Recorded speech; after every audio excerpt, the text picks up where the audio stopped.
Kalau dulu tuh ramenya bukan bullying mungkin ya, tawuran anak sekolah, Oh iya iya zaman iya dulu iya. ya. Iya iya iya. Anak SMA 70 Heeh. misalnya, SMA 6 atau SMA saya waktu itu di Halim.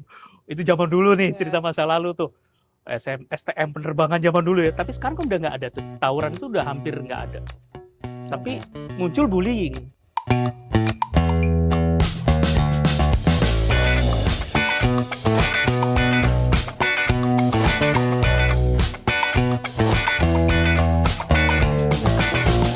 What's up everyone, balik lagi bersama gue Lulu di special series Pancasila Uncensored. Wah, hari ini bakal seru banget nih karena gue pasti ditemenin sama dosen yang seru, keren, yang seperti kemarin dan berwawasan luas sekali, yaitu adalah Pak Foky Fuad. Halo Pak, apa kabar Pak? Alhamdulillah baik, Mbak. Sehat Alhamdulillah Pak. sehat. Masih sehat nih. Wah, ini menyapa mahasiswa-mahasiswanya dulu nih. Halo nih Pak Hey, Foky nih di sini nih. Bakal kita ngebahas dan ngebedah lagi Pak Pancasila ya Pak ya. dengan senang Oke. hati, Mbak. Oke kalau gitu. Hari ini nih kita mau bahas sila ketiga. Kemarin kan udah ke satu, kedua yang daging banget. Kita sekarang mau bahas tentang persatuan atau pembubaran. Nah, di episode yang kemarin tuh rame banget Pak, banyak Mm-mm, banget yang nanya, terus mm-mm, abis itu banyak yang baru sadar lah ya, mm-mm. ternyata masalah di sosmed itu bukan cuma algoritma, tapi juga masalah manusianya gitu. Betul. Jadi kayaknya kita memang harus bedah juga nih ya, bagaimana sebenarnya Pancasila tuh sekarang tuh emang masih relate atau enggak sih sebenarnya gitu. Mm. Karena sekarang nih ya, kenapa ya Pak fenomenanya tuh kalau aku lihat di sosial Ya, media itu tuh kayak beda pendapat sedikit unfollow, beda capres udah langsung ribut. blacklist ribut gitu kan, terus beda agama langsung curiga nggak mau temenan Iya, dan lain-lain, beda komunitas langsung dianggap musuh gitu. Padahal kan Indonesia itu kan seharusnya persatuan gitu ya. iya. Itu tuh sebenarnya gimana sih Pak? Apakah memang kita tuh hidup masih sebagai bangsa yang satu atau sekarang cuma sebenarnya kumpulan kubu-kubu aja yang kebetulan aja tinggal di negara yang sama gitu Pak. Baik. Pertanyaan yang sangat menarik, Mbak ya. Hmm. Karena kita mengalami semacam dalam tanda kutip ada proses distorsi nilai-nilai. Nah, ini yang Hmm. agak mau nggak mau harus kita hadapi. Hmm. Begini, kalau kita lihat gagasan filosofi dari Pancasila di Sila Persatuan Indonesia. Iya. Persatuan itu dibutuhkan dalam makna bahwa kita sendiri itu bukan sebagai makhluk yang secara murni hidup individu. Iya. Artinya kalau kita bicara sebagai diri manusia, kita adalah merupakan makhluk yang monopluralis. Oke. Artinya, oke, saya individu, ya, Hmm. karena saya punya hak yang harus dihormati dong Hmm. Hmm. sebagai Hmm. individu. Hmm. Tetapi pada saat yang bersamaan, saya juga bagian dari masyarakat yang luas. Oke. Sebagai bagian dari komponen masyarakat yang luas, maka di sini dibutuhkan semangat untuk mau menghormati Benar. sesamanya. Oke. Karena pada keadaan ini, hakikatnya kita harus mengurangi identitas-identitas itu tadi. Ada Oke. identitas saya, ada Hmm. identitas kamu, Hmm. ada identitas mereka. Yang itu harus coba kita eliminasi, Oke. coba kita kurangi. Hmm. Tadi Mbak kan juga bilang ya, misalnya kita melihat ini sebetulnya kondisi macam apa sih, persatuan macam apa seperti ini ya. Nah, kalau kita lihat secara objektif, nilai ini dulu di awal itu, kenapa ada gagasan persatuan itu karena bentuk dari bagaimana setiap komponen anak bangsa itu Hmm. dihadapkan pada kondisi realita di masa lalu, Oke. yaitu adanya bukan ancaman ya, posisi terjajah. Ya, ya, Sehingga ya. kemerdekaan itu Oke. bisa diraih, bisa Hmm. dicapai kalau adanya terdapatnya nilai-nilai persatuan di antara setiap komponen anak bangsa. Hmm. Nah, problematika ketika Indonesia merdeka, kemudian kita mengalami banyak proses sosial, perubahan juga kita mengalami dinamika, Hmm. perubahan zaman, kemudian muncul kritik karena gagasan liberalisme, gagasan individualisme itu kan masuk dan mulai mengikis ide-ide persatuan tadi. Oke. Sehingga kemudian identitas kesukuan mulai coba ditampilkan. Identitas saya dan kamu, bahwa Iya. kita adalah berbeda, itu Hmm. coba ditampilkan gitu. Oke. Nah, persatuan bukan bermakna mengikis identitas, Mbak ya. Oke. Bukan bermakna bahwa tidak menghargai hak-hak setiap suku, setiap individu, bukan berarti mengikis itu. Tetapi persatuan itu bermakna untuk menerima segala sesuatu yang berbeda dengan kita. Oke. Itu dia. Oleh karena itu, gagasan tentang kebinekaan, keragaman itu tidak boleh dipisahkan dengan gagasan ketunggal ikaan, Mbak. Oke. Artinya itu sebuah satu sistem di mana bineka itu ya tunggal ika. Kalau kita berbeda itu bukan berarti bermusuhan. Kalau kita berbeda itu kita merasa bagian dari satu kesatuan manusia Indonesia. Nah, itu yang coba untuk dihadirkan kembali, disegarkan di tengah banyaknya ancaman ya. Konflik antar suku, antar agama, ancaman disintegrasi. Nah, ini ada poin penting saat ini untuk menyadarkan kembali, menyegarkan kembali epistemologi dari persatuan itu, yaitu nilai-nilai kebineka tunggal ikaan tadi. Keragaman, tapi juga harus menyadari adanya gagasan persatuan, ketunggal ikaan, itu juga penting. Gitu. Tapi kadang-kadang ya Pak ya, karena Gen Z ini kan kadang tidak suka dipaksa gitu ya. Betul. Pak ya.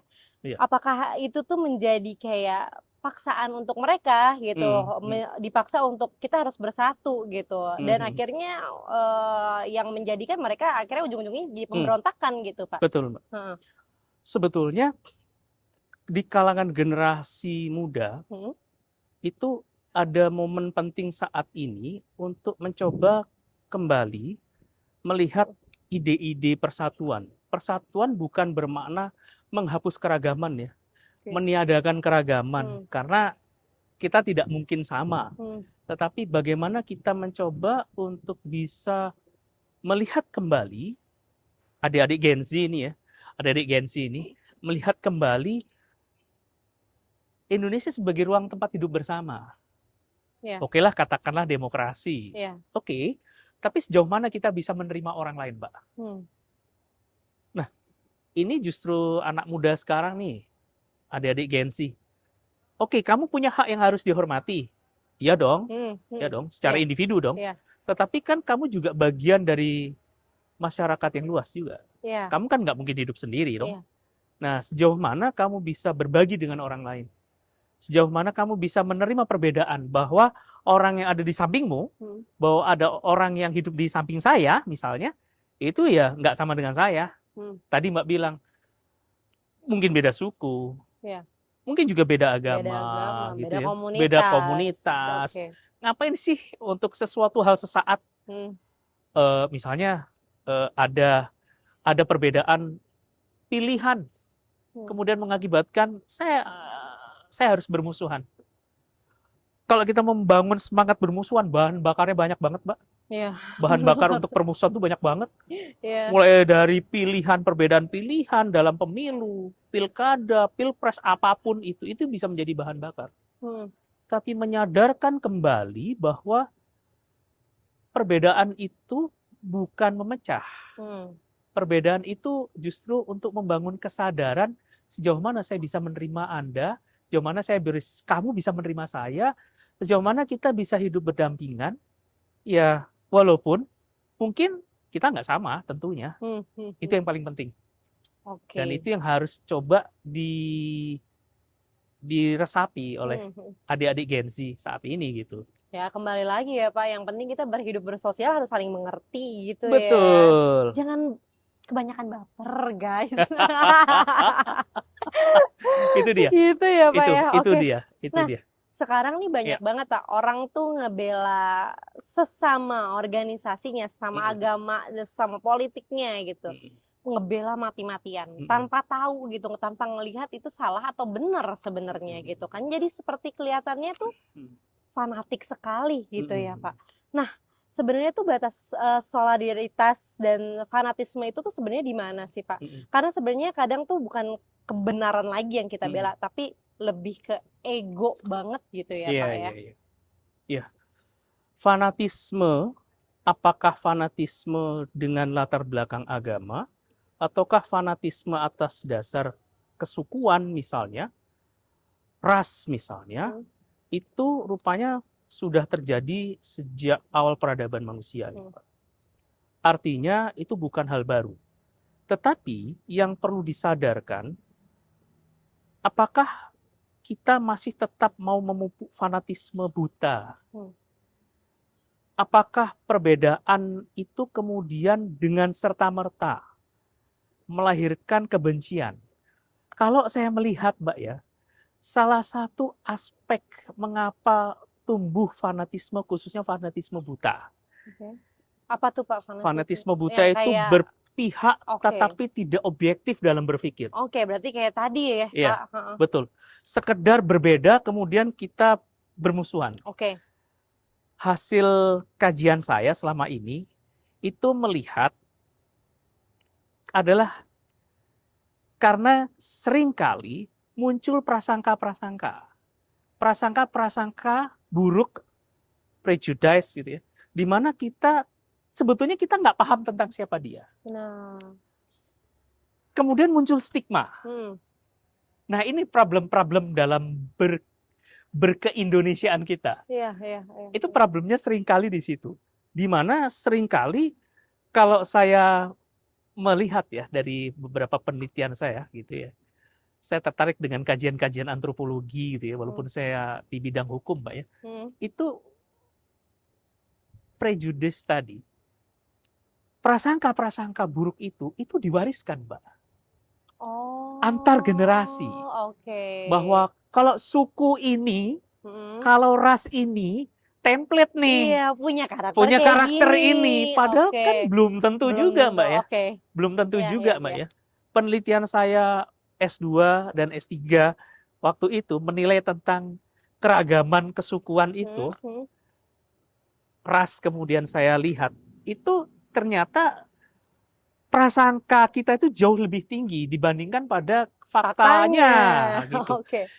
Acap kali sikap tindakan kita, perbuatan yang kita lakukan didasari oleh prasangka. Nah, bisa nggak kita merubah prasangka tadi? Karena acap kali prasangka itulah yang mengakibatkan kita salah dalam berpikir, sehingga kita salah dalam menentukan langkah dan tindakan yang mau kita ambil. Itu dia. Sebenarnya mungkin kayak aku ngelihat ya warga plus 62 ini nih ya Pak, mungkin terlalu peduli kali ya. Terlalu peduli juga sama sesamanya, jadinya akhirnya terlihat gampang banget berprasangka sama orang. Beda sama yang negara liberal, terlihat terlalu mereka tidak peduli. Individualisme, tidak peduli, akhirnya tidak ada tuh prasangka-prasangka seperti itu. Apakah kita memang harus mengurangi rasa terlalu pedulinya itu, Pak? Apakah di Eropa misalnya dengan gagasan liberal itu juga tidak terhapus dari prasangka? Oh, sama, Mbak.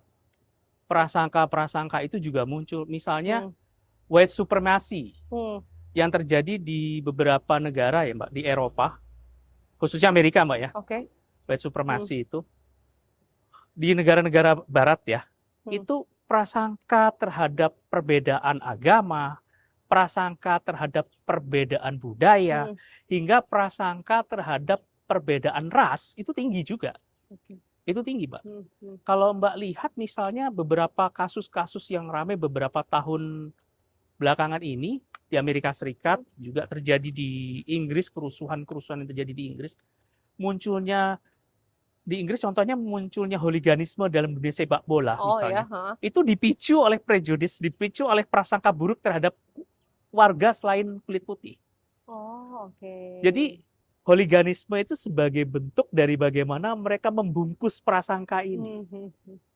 Kemudian meluapkan kemarahan itu dengan bentuk hooliganisme dan sebagainya. White supremacy. muncul kuat di beberapa negara di Eropa yang menyatakan dirinya adalah bangsa yang sangat menghargai hak asasi manusia misalnya. Iya. Tetapi kan ini menjadi semacam standar ganda, Mbak ya, kalau Oke. kita perhatikan, Mbak ya. Mhm. Gitu. Harusnya kalau dia melihat basis dari perilaku itu adalah hak asasi manusia misalnya.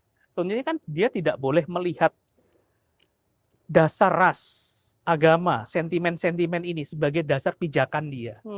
Harusnya kan dia harus menganggap bahwa manusia dilahirkan sama, sederajat, di bawah langit yang sama kan, Iya, di iya. bawah matahari yang sama misalnya seperti itu. Kan itu harusnya seperti itu ya. Iya, iya, Itu iya. dia. Oke. Nah, Pak, tadi melihat kayak gitu kan kita nih sepertinya sebagai manusia nih sangat bebas berpendapat Iya, gitu kan ya, betul. Pak ya. Nah, gimana sih cara sila ketiga ini tuh sebenarnya ngejaga keseimbangan gitu, Pak, Iya. supaya tetap kita bebas berpendapat, bebas berekspresi, tapi secara individu tuh kita nggak ngerusak kepentingan komunal atau persatuan kita gitu. Problem utama kita rupanya sejauh mana kita bisa melihat proses perubahan sosial yang terjadi, Mbak. Norma-norma yang masuk misalnya, kalau kita lihat, Mbak ya, norma-norma yang masuk, khususnya norma-norma tentang kebebasan misalnya. Nilai-nilai kebebasan itu masuk gitu. Itu acap kali mampu merubah bagaimana cara pandang kita, cara pandang saya terhadap orang lain misalnya. Kemudian kebebasan itu kan sesungguhnya tidak ada yang bersifat kebebasan yang mutlak, Mbak. Oke. Kebebasan itu selalu terjaga oleh kebebasan orang lain. Yep. Kebebasan saya itu tidak pernah mutlak berlaku. Kebebasan yang saya ungkapkan itu pada hakikatnya selalu bersentuhan, bersinggungan dengan kebebasan yang dimiliki oleh orang lain. Nah, seharusnya kita bisa melihat ada pagar-pagar tertentu, batasan pagar tertentu yang tidak kita bisa lompati. Karena pada dasarnya saya berbuat, saya bersikap, bahkan mungkin saya berucap sekalipun, ada batas tertentu. Batas itu adalah norma yang mengikat kita. Itu yang seharusnya kita sadari. Kebebasan itu selalu berada dalam ruang batas yang dimiliki oleh orang lain. Nggak mungkin kita mengungkapkan semua kebebasan itu, memberlakukan kebebasan itu secara mutlak. Karena akan melahirkan kekacauan dalam sistem hidup manusia. Nah, ini harus disadari, Mbak, oleh, ya nggak cuma oleh Gen Z ya, untuk siapapun, Mbak ya. Mau Gen X atau Gen apapun nih, Mbak ya. Siapapun lah, itu harus menyadari hal itu, begitu. Kalau saya lihat. Gitu. Oke, ini menarik banget nih ya pembahasannya nih Pak. Makanya nih kemarin juga sampai banyak banget yang nanya-nanya lah ya Pak, gitu. Dan yang pengen berdiskusi sama kita. Nah, aku pengen coba bacain nih Pak beberapa pertanyaan. Oke, ini ada dari teman-teman kita, yaitu ada dari @vanle Mawali 291. Oke, Mbak. Wah, tunggu dulu Pak. Bapak paham tidak apa itu humanity, kemanusiaan? Apa dasar filosofis yang membangun konsep kemanusiaan itu? Bagaimana sejarah humanity sampai terbentuk sebagai sebuah paradigma? Ih, meremehkan Pak Fok ini. Tidak langsung bisa dijawab ini Pak. Langsung. Pertanyaannya sangat menarik, Pak. Humanisme, ya, humanity. Humanisme itu, humanism ya. Itu lahir setelah berakhirnya Dark Ages di Eropa. Dark Ages, masa kegelapan, itu muncul karena begitu kuatnya pengaruh agama yang membatasi perilaku orang. Kebebasan di masa Dark Ages atau masa kegelapan itu betul-betul terpasung. Sehingga kemudian muncul gagasan untuk mencoba memisahkan, menseparasi antara kehidupan agama di satu sisi dan kehidupan dunia di sisi yang lain. Disinilah muncul sekularisme. Sekularisme muncul sebagai reaksi terhadap adanya Dark Ages tadi. Humanisme berpedoman pada kebenaran manusia. Patokan kebenaran itu mengarah pada akal pikir manusia. Di masa Dark Ages, akal manusia itu dihimpit, tidak diberikan ruang yang begitu besar. Begitu muncul era yang baru, sekarang muncullah abad Renaissance, kebebasan, di mana manusia punya kebebasannya, manusia dihargai sebagai manusia, individu dihargai sebagai individu atas apa yang dia pikirkan, sehingga disinilah muncul gagasan tentang misal yang dalam humanisme yang sangat terkenal, hak asasi manusia misalnya. Oke. Sekitar abad ke-15 itu muncul di Belanda. Itu menyebar kemana-mana. Gagasan humanisme yang muncul ini itu meniadakan gagasan tentang religiusitas manusia. Oke. Ketuhanan itu dipisahkan. Di abad ini, di masa sekarang, di masa Renaissance, di Eropa yang saya bilang ini, gagasan tentang religiusitas keagamaan itu dipasung sekarang, terbalik ya, terbalik. Humanisme muncul, Oke. ya kan? Humanisme itu kemudian dibangun, semangat itu dikeluarkan gitu. Nah, ini yang berdampak pada benturan nilai antara nilai-nilai humanisme itu sendiri berbenturan dengan nilai-nilai religiusitas keagamaan. Itu yang terjadi di Eropa. Oke. Apakah humanisme itu kemudian harus dibenturkan dengan nilai-nilai religiusitas? Nah, dalam konteks manusia Nusantara, ini tidak begitu kejadiannya.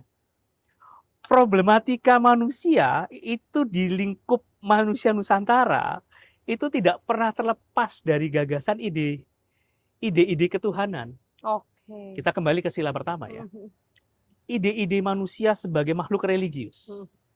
Itu beriringan bersamaan dengan ide-ide dia sebagai manusia individu.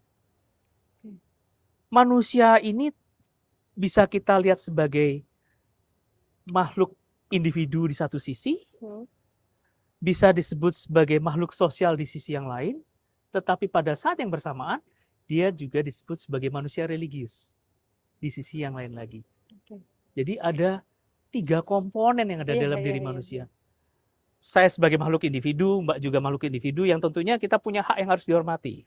Tapi tadi ada batas sih, Pak ya. Nah, kemudian kita saling membutuhkan siapapun sebagai satu kesatuan sosial. Pada saat yang bersamaan, kita juga sebagai makhluk religius.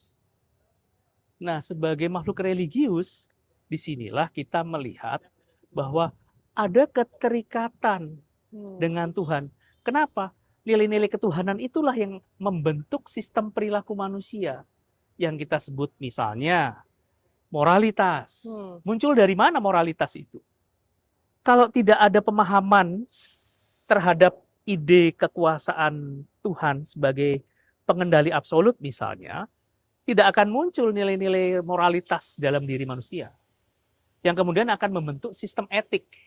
Sistem etika ya. Kembali lagi ke situ ya, Pak, sistem ya? etika. Kalau dalam bahasa yang sederhana, kalau bahasanya Gen Z mungkin begini deh. Pak, nggak usah ngomong bahasa filsafat ya, kayaknya jadi capek banget ya. Dari mana kamu tahu baik dan buruk? Iya. Ya kan? Dari mana kamu tahu baik dan buruk? Ya, pertama kali kita mendapatkan ajaran tentang baik dan buruk itu kan dari Tuhan. Agama berperan kan? Iya. Tanpa orang bisa mengenal Tuhan dan agama, kan dia pasti nggak kenal. Iya. Mana yang disebut baik, mana yang disebut buruk, mana yang disebut benar, mana yang disebut salah, kan gitu kan? Sehingga Tuhan dan agama itu menjadi landasan kita untuk menentukan perilaku, sehingga saya bisa membatasi diri nih. Oh, ini gua atau saya nih baiknya begini. Perilaku yang baik itu ukurannya seperti ini. Perilaku yang benar itu seperti ini ukurannya. Yang salah dan buruk itu seperti ini. Tanpa nilai ketuhanan, hilang semua nilai-nilai ini. Itu yang terjadi ya pada masyarakat di Nusantara ya. Sehingga tidak pernah terlepas itu komponen itu tadi. Iya. Dan berarti masing-masing sila itu memang harus terikat banget. Betul, ya Pak, tidak bisa tidak bisa dipisahkan satu persatu. Oke. Begitu. Nah ini Pak, ada pertanyaan kedua nih Pak soal episode kemarin dari Ed Arjuna nih. Di tengah banyaknya kasus bullying, apakah sila kedua ini cuma jadi sekedar omong-omong aja? Ya, ini menjadi menarik, Mbak. Menarik sekali nih. Kemanusiaan itu hakikatnya adalah memanusiakan manusia yang lain. Iya. Artinya bagaimana kita membangun relasi kemanusiaan antar sesama manusia dengan adil dan beradab. Memperlakukan orang lain dengan penuh keadaban. Itu kan seperti itu maknanya. Nah, bullying adalah sebuah proses. Kalau saya melihat adanya sebuah proses tekanan sosial, tekanan psikologis, di mana individu kemudian mendapat tekanan yang tidak mampu dia tahan, sehingga ekspresi yang dimunculkan adalah memperlakukan orang lain. Karena mungkin dia tidak ingin orang lain merasakan kenikmatan, sedangkan saya merasakan penderitaan. Bisa jadi seperti itu. Tapi begini, apakah ini kemudian berbenturan dengan nilai-nilai kemanusiaan? Jelas. Jelas. Fenomena bullying adalah sebuah fenomena mungkin seperti gunung es ya, yang tampak di bawah air itu mungkin jauh lebih besar. Tetapi ini sebuah fenomena di mana ini sebuah tanda-tanda. Tanda-tanda bahwa ada pergeseran sosial, memperlakukan orang lain tidak dengan penuh keadaban. Menghilangkan nilai-nilai kemanusiaan. Bahayanya adalah kalau ini sudah dilakukan oleh anak di bawah usia dewasa, sekolah SD, SMP, sudah melakukan praktek-praktek bullying, maka dia akan terbiasa dengan perilaku kekerasan. Benar. Yang ini sesungguhnya sudah bertentangan dengan gagasan kita tentang nilai-nilai manusia, memanusiakan orang lain dengan penuh keadaban. Dan ini kan perlu diajarkan lagi. Nilai-nilai ini sebagai fondasi perilaku manusia untuk memberadabkan diri dan memperlakukan orang lain dengan penuh keadaban. Itu kan harus mulai diajarkan ya. Benar. Jadi saya melihat pendidikan itu tidak sekedar mengisi ruang kognisi, ruang otak, tapi juga membangun nilai keadaban, membangun sistem etika. Makanya dulu kalau zaman saya masih SD itu ada pelajaran, sekarang udah nggak ada sih sayangnya ya. Bukan sekedar pelajaran agama, Mbak, ada mata pelajaran agama, tapi ada mata pelajaran etika. Bahkan ada mata kuliah etika zaman dulu tuh. Etika diajarkan tentang sopan santun gitu. Mata kuliah Pancasila di zaman saya tahun 80, 79, 80, 81 itu bukan sekedar bicara Pancasila sebagai sistem ideologi, tetapi nilai-nilai Pancasila tentang bagaimana Anda berhubungan dengan orang lain, bagaimana Anda bisa bekerja sama sebagai bagian dari komunitas masyarakat. Itu nilai-nilai ditanamkan, Pak. Itu tertanam di dalam pemikiran ya dan hati kita ya sampai tua gitu. Iya Pak. Dulu kan namanya pendidikan moral Pancasila, Mbak, namanya. Mata pelajarannya zaman dulu tuh. Itu menarik banget sih Pak. Apa menurut Pak Foky ini apa harus seperti itu lagi ya Pak? Karena nih ya Pak, di sekarang itu di SMP, SMA itu tuh rata-rata bullying tuh menjadi turun-menurun Pak. Menjadi tradisi gitu. Kita kalau misalkan nih pada relate nih ya yang nonton anak-anak agit atau 3 Pak biasanya anak-anak kelas 3 gitu. Biasanya tuh udah mereka diturunkan dari kakak kelas sebelumnya, lo harus bersifat kayak gini ke adik-adik kelas kalian gitu. Jadi bullying ini menjadi turun-menurun dan sepertinya saya tidak tahu ya melihat sekolah ini tuh menjadi seperti acuh gitu, menjadi pura-pura tidak tahu akan hal tersebut gitu Pak. Menurut Pak Foky, problemnya memang kompleks ya Mbak ya. Problemnya kompleks. Guru sendiri kita akan melakukan tindakan itu juga takut. Takutnya karena ada undang-undang yang melindungi anak ya, undang-undang perlindungan anak, sehingga ketika dia melakukan penghukuman, pendisiplinan, mereka juga merasa terancam. Kalau saya mendisiplinkan murid, nanti saya terancam bisa dipidanakan misalnya. Itu jadi problem juga, Mbak. Nah, tetapi ada hal menarik kalau misalnya apa yang bisa kita pelajari di masa lalu. Kita mencoba dari sisi histori. Orang-orang yang pernah mengalami masa sekolah di masa lalu, Pancasila, tentang Pancasila, mata pelajaran Pancasila di SD, SMP, hingga SMA. Tekanannya bukan bukan pada ruang kognisi Hmm. tekanan utamanya, tetapi tekanannya pada membangun sikap mental. Misalnya diajarkan Pancasila itu bukan sekedar Anda tahu Pancasila, tapi seperti apa berperilaku dengan Pancasila itu.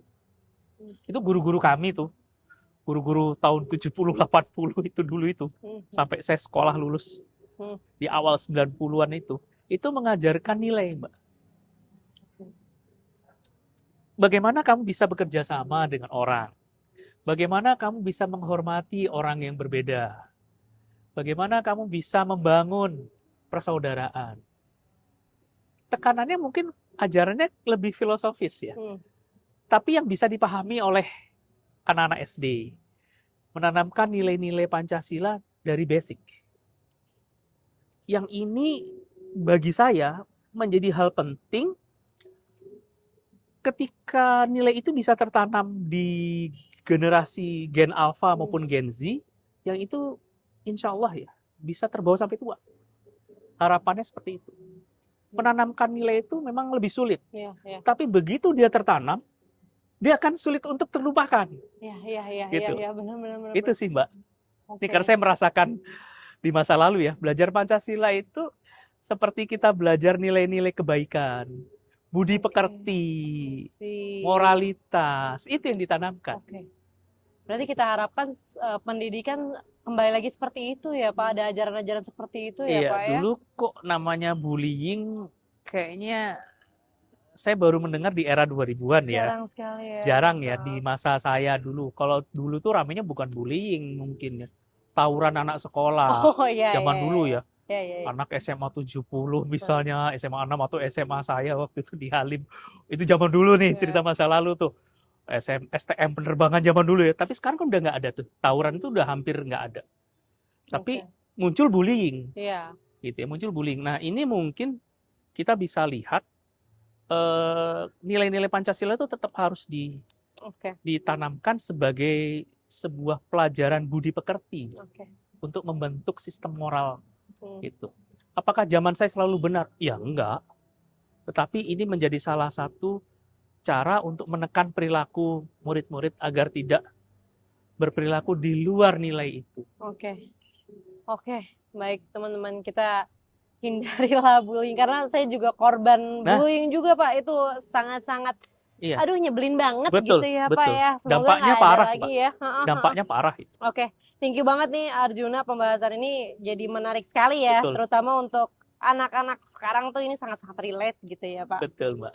Kalau gitu kita kembali lagi nih Pak ke sila ketiga. Terakhir Mbak. Nih Pak. Di tengah algoritma yang memang didesain buat mecah belah kita demi engagement, kasih kita satu trik Pak atau satu masukan gitu ya, atau logic hack nih kalau anak-anak Gen Z bilangnya, atau prinsip sebenarnya buat filsafat sila ketiga yang bisa kita pegang Pak sebenarnya biar nggak gampang kemakan provokasi dan tetap waras untuk menjaga persatuan. Bagi saya Mbak, lebarkan, hapuskan prasangka buruk itu kunci utamanya ya. Hapuskan prasangka-prasangka itu untuk bisa menerima orang yang berbeda dengan kita. Itu saya. Itu. Tanpa itu, kita nggak akan bisa bersatu. Prasangka itu terus diwariskan dari generasi ke generasi. Potong prasangka buruk itu. Maka kita akan bicara tentang nilai persatuan. Bukan lagi sekedar persatuan dalam ucapan. Tapi bagaimana saya bisa menerima sesuatu yang berbeda dengan saya. Wow, keren sekali Pak Foky. Keren banget teman-teman, ini sangat-sangat menarik dan daging banget ya Pak sekali lagi. Ini tadi kata Pak Foky, lebarkan, hapuskan prasangka itu stop aja di kita, mungkin ya jangan turunkan dan wariskan lagi ya Pak ya, supaya kita bisa lebih menerima orang yang berbeda daripada kita gitu. Oke guys, sekarang menurut kalian apa sih yang bikin masyarakat itu gampang terbelah di media sosial, politik, agama, atau ego kita sendiri? Kalian bisa tulis aja langsung di kolom komentar. Kita bisa diskusi langsung nanti di next episode ya Pak, karena dengan nanti senang hati Mbak. Iya, Karena next episode kita bakal bersama Pak Foki lagi. Seru banget, kita akan bahas tuntas sila keempat sampai sila kelima nantinya. Jadi jangan takut berbeda ya guys, iya Pak. Betul. Jangan takut berbeda, kita semua sama, kita semua satu, dan kita harus menerima orang yang berbeda daripada kita, kata Pak Foki. Oke, sampai bertemu di episode selanjutnya. Stay human, stay sane, peace out. Bye-bye.